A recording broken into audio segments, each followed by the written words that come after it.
العلم هو النور الهادي والمفتاح لكل الخير من يريد الله به خيرا. السلام علیکم ورحمۃ اللہ وبرکاتہ. بسم اللہ الرحمن الرحیم. الحمد للہ رب العالمین والعاقبۃ للمتقین والصلاة والسلام على سید المرسلین وعلى آلہ واصحابہ اجمعین. عزیز طلبہ، حسامی کا یہ سبق ہے. آپ کے سامنے ایک عبارت ہے، وَكَذَلِكَ قُلْنَا فِي الْمُكْرَهِ عَلَى الْبَيْعِ وَالتَّسْلِيمِ. بالکل آخری لائن دیکھیے، وَكَذَلِكَ قُلْنَا فِي الْمُكْرَهِ عَلَى الْبَيْعِ وَالتَّسْلِيمِ. اسی طرح ہم نے کہا اس شخص کے بارے میں جس کو بیع پر اور مبیع حوالے کرنے پر مجبور کیا گیا. ماقبل کے ساتھ تشبیہ ہے. ماقبل میں دو مسئلے ذکر کیے گئے کہ جہاں پر نسبت کی تبدیلی نہیں ہو سکتی، جیسے احرام کی حالت میں محرم کو اپنے احرام پر جنایت پر مجبور کیا گیا، خوشبو لگانے پر، شکار کرنے پر، تو یہاں پر نسبت کی تبدیلی نہیں ہوگی. یہ نہیں کہا جائے گا کہ مکرہ نے اپنے احرام پر جنایت کی، چونکہ اس میں محل جنایت کی بھی تبدیلی ہو جائے گی. مکرہ کے منشا کے بھی خلاف ہوگا. مکرہ تو چاہ رہا تھا مکرہ کے احرام پر جنایت کرنا، اور یہ مکرہ کے احرام پر جنایت ہو جائے گی. ایک اور مثال آئی، کسی کو کسی کے قتل پر مجبور کیا گیا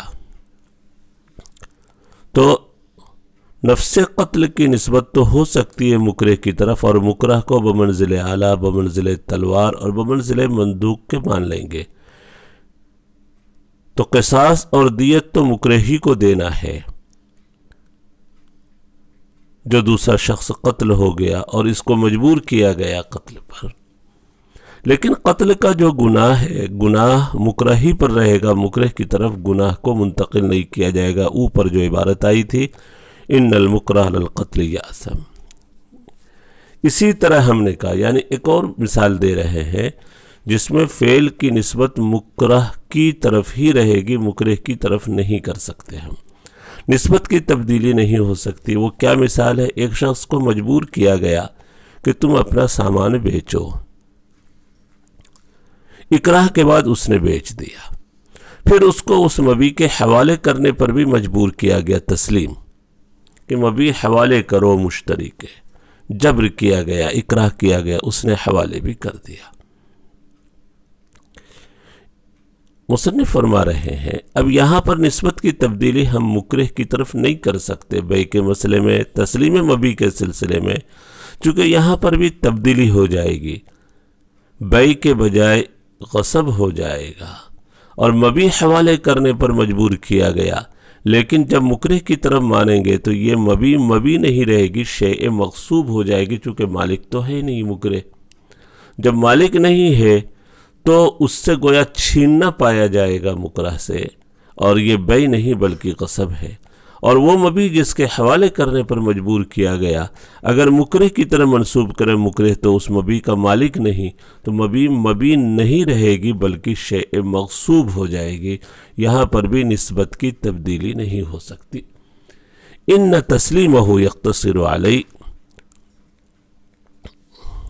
مجھول بھی پڑھ سکتے آپ، یقتصر علی، اس کے حوالگی کو اسی پر اس کا اکتفا کیا جائے گا، یعنی مکرہی کی طرف منسوب رکھیں گے، مکرہ کی طرف منسوب نہیں کریں گے. لأن التسلیم تصرف فی بیع نفس بالاتمام، اس لیے کہ حوالے کرنا یہ تصرف کرنا ہے نفس بیع میں اتمام کے ذریعے. یعنی ایک تو بیع ہو گئی، بیع کو مکمل کرنے کے لیے شریعت نے مبیع کو حوالے کرنے کا حکم دیا ہے، تو تسلیم مبیع بیع ہی کا حصہ ہے اور بیع کی تکمیل ہے.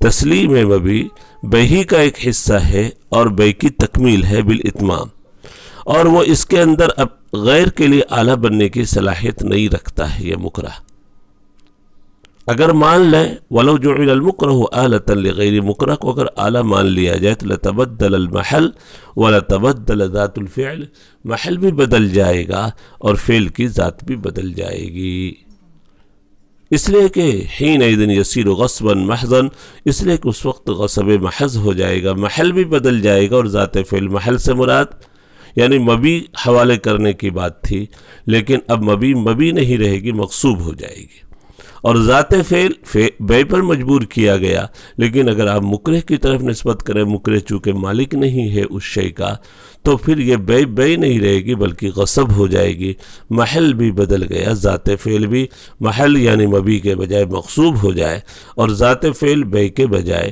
غصب ہو جائے، لأنه حینئذ یصیر غصبا محضا، اس لیے کہ اس وقت یہ غصب محض ہو جائے گا۔ وقد نسبناه الى المکرہ من حیث هو غصب، تحقیق کہ ہم نے اس کو مکرہ کی طرف منسوب کیا غصب ہونے کی حیثیت سے، یعنی مکرہ کی طرف اگر نسبت ہوگی تو بے کی حیثیت سے ہم نہیں کر سکتے بلکہ غصب ہونے کی حیثیت سے۔ یہاں تک الحمدللہ بات پوری ہوئی۔ آگے نسبت کی تبدیلی سے متعلق دو شرط کو ذکر کر رہے ہیں کہ نسبت کی تبدیلی چونکہ امر حکمی ہے، وَإِذَا ثَبَتَ أَنَّهُ، نسبت کی تبدیلی امر حقیقی نہیں ہے بلکہ امر حکمی ہے۔ غور سے سنیں، آسان مسئلہ ہے۔ نسبت کی تبدیلی چونکہ امر حقیقی نہیں ہے بلکہ امر حکمی ہے، جب یہ امر حکمی ٹھہرا تو نسبت کی تبدیلی کے لیے دو شرط مصنف ذکر کر رہے، ایک تو معقول ہونا چاہیے اور دوسرا غیر محسوس ہونا چاہیے، حاسے سے اس کا دخل نہ ہو، حواس سے اس کا دخل نہ ہو۔ پھر سے سنیے، نسبت کی تبدیلی جو ہوتی ہے مکرہ کے بجائے مکرہ کی طرف، یہ امر حقیقی نہیں بلکہ امر حکمی مان لیا جاتا ہے، حکم لگا دیا جاتا ہے، حقیقت میں تو کرنے والا مرتکب مکرہ ہوا کرتا ہے جس کو مجبور کیا گیا، لیکن جہاں نسبت کی تبدیلی ہو سکتی ہے ہم کر دیتے ہیں، تو یہ نسبت کی تبدیلی مکرہ کی طرف نسبت امر حکمی ہے۔ جب یہ امر حکمی ہے تو اس کے صحیح ہونے کے لیے، درست ہونے کے لیے دو شرط ہے۔ نمبر ایک فیما یعقل، امر معقول ہونا چاہیے، دوسری شرط ولا یحس، محسوس نہ ہو یعنی غیر محسوس ہو، معقول ہو اور غیر محسوس ہو، یہ دونوں شرط ہے۔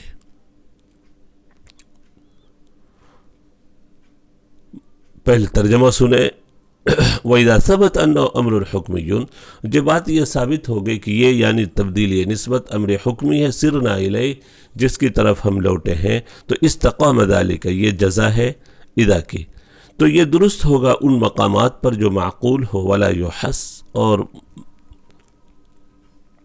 غیر محسوس ہو۔ معقول ہونے کی شرط لگائے گی کہ نسبت کی تبدیلی اسی وقت ہو سکتی ہے جبکہ عقل میں آ جائے، وہ خلاف عقل نہ ہو بلکہ معقول ہونا چاہیے۔ ظاہر بات ہے جب نسبت کی تبدیلی کر رہے ہیں تو امر معقول ہونا چاہیے کہ عقل میں سما جائے، عقل میں اتر جائے، اور محسوس نہ ہونے کی قید اس لیے لگائی گئی کہ چونکہ جب وہ امر محسوس ہوگا تو اس کا تعلق حس سے ہوگا، حالانکہ ہم نے تبدیلی نسبت کو حکمی مانا ہے، تو غیر جو محسوس ہوگا وہ چیز بھی حکمی ہوگی اور نسبت کی تبدیلی بھی حکمی ہوگی، تو دونوں میں موافقت ہو جائے گی۔ اور اگر محسوس ہو پھر منتقل کرنا کیسے ہوگا، اس کا تعلق تو حس سے ہے اور نسبت کی تبدیلی امر حکمی ہے، لہذا دونوں میں مناسبت اور موافقت نہیں رہے گی، اس لیے دونوں شرط تبدیلی نسبت کے لیے لگائی گئی۔ معقول ہونا چاہیے تاکہ نسبت کی تبدیلی ہو سکے، غیر محسوس ہونا چاہیے، حواس سے اس کا تعلق نہ ہو، ورنہ تبدیل نسبت تو امر حکمی ہے، تو امر حسی کو آپ امر حکمی کے ساتھ کیسے جوڑ سکتے ہیں؟ اسی پر اب مثال دے رہے ہیں۔ دیکھیے، ایک شخص کو مجبور کیا گیا کہ تم غلام کو آزاد کرو، اپنے غلام کو آزاد کرو، اس نے آزاد کر دیا، تو اعتاق مکرہ کی طرف منسوب ہوگا، مکرہ کی طرف آزاد کرنا منسوب نہیں ہوگا، کیونکہ مکرہ کی طرف اگر نسبت کریں تو امر غیر معقول ہے۔ جب مالک نہیں ہے مکرہ اس غلام کا تو وہ کیسے آزاد کر سکتا ہے؟ لا عتق فیما لا یملکہ ابن آدم، اس غلام میں آزادی نہیں ہو سکتی جس کا ابن آدم مالک نہیں ہے۔ جب مالک نہیں ہے مکرہ تو کیسے اس کی طرف آزادی کی نسبت ہوگی؟ نہیں کر سکتے۔ آزاد کرنے والا مکرہ ہی شمار ہوگا، مکرہ جو مجبور کرنے والا ہے اس کی طرف ہم اعتاق کی نسبت نہیں کر سکتے، اس لیے کہ تبدیل نسبت کے لیے امر معقول ہونا چاہیے، اور یہ امر معقول نہیں بلکہ غیر معقول ہے۔ ان المکر علی الاعتاق، جس کو اعتاق پر مجبور کیا گیا، بما فیہ الجا، ایسے طریقے پر جس میں اس کو مجبور کیا گیا، یعنی اکراہ کامل ہے، هو المتکلم، تو وہی اعتاق کا تکلم کرنے والا سمجھا جائے گا، یعنی مکرہ ہی۔ ومعنی الاتلاف، ہاں اعتاق کے علاوہ ایک دوسری چیز ہے، اعتاق کے علاوہ دوسری چیز ہے اتلاف۔ مال کا ہلاک ہوا ہے، مال چلا گیا، اس کا غلام چلا گیا، اس کے ہاتھ سے نکلا ہے، تو اتلاف کی نسبت ہم مکرہ کی طرف کر سکتے ہیں۔ ضائع کر دیا اس نے اس غلام کی مالیت کو، اس کے ہاتھ سے نکل گیا۔ اعتاق کی نسبت تو نہیں کر سکتے۔ اتلاف کے معنی منقول ہوگا اس شخص کی طرف جس نے مجبور کیا ہے۔ ومعنی الاتلاف منہ منقول الذی یکرہ، اتلاف کا معنی منقول ہوگا اس شخص سے، اس شخص کی طرف جس نے مجبور کیا ہے، اس کی طرف کر دیں گے۔ ضائع کرنے والا وہ سمجھا جائے گا اور اس کا تاوان مکرہ سے لیا جائے گا۔ اب ایک سوال ہوا کہ اتلاف تو اعتاق ہی کے ضمن میں پائے گیا، آپ اس کو الگ کیسے کر سکتے؟ کہا نہیں، اتلاف کو کبھی کبھی کسی مجبوری کی وجہ سے الگ کیا جا سکتا ہے، اور ایسا ہوتا ہے کہ بعض مرتبہ اتلاف پایا جاتا ہے، اعتاق نہیں۔ جیسے غلام کو کسی نے قتل کر دیا تو اتلاف تو پایا گیا لیکن اعتاق نہیں پایا گیا، تو اتلاف ایسی چیز ہے جو فی الجملہ جدا ہو سکتی ہے۔ تو یہاں پر ہم دونوں کو اعتاق مکرہ کی طرف اور اتلاف مکرہ کی طرف منسوب کریں گے، لأنه منفصل عنه فی الجملہ، اس لیے کہ اتلاف فی الجملہ جدا ہو جاتا، متحمل للنقل باصلہ، اور اپنے اصل کے ساتھ منتقل ہونے کی صلاحیت رکھتا ہے۔ اور یہ جتنے احکام ہیں، اکراہ کے جتنے بھی احکام بتائے گئے، یہ وحدہ عندنا، یہ سب ہمارے نزدیک ہے۔ شروع سے جتنے بھی احکام اکراہ کے آئے، قولی ہو فعلی ہو، سب ہمارے نزدیک ہے۔ امام شافعی کے نزدیک اکراہ کے احکام الگ ہے۔ اگلے سبق کا انتظار کریں انشاءاللہ۔ اللہ ہم سب کے لیے سمجھنا آسان فرمائے۔ وصلی اللہ علی النبی الکریم وعلی آلہ واصحابہ اجمعین۔ السلام علیکم ورحمۃ اللہ وبرکاتہ۔ آج بھی جمعرات ہے، طلبہ اچھے اعمال کی کوشش کریں، جمعہ کے دن درود پاک خوب پڑھنے کا اہتمام کریں۔ السلام علیکم ورحمۃ اللہ وبرکاتہ۔ السلام عليكم، لا تنسوا الاعجاب بالفيديو والاشتراك في القناة تشجيعا لنا لنستمر بنشر المزيد إن شاء الله.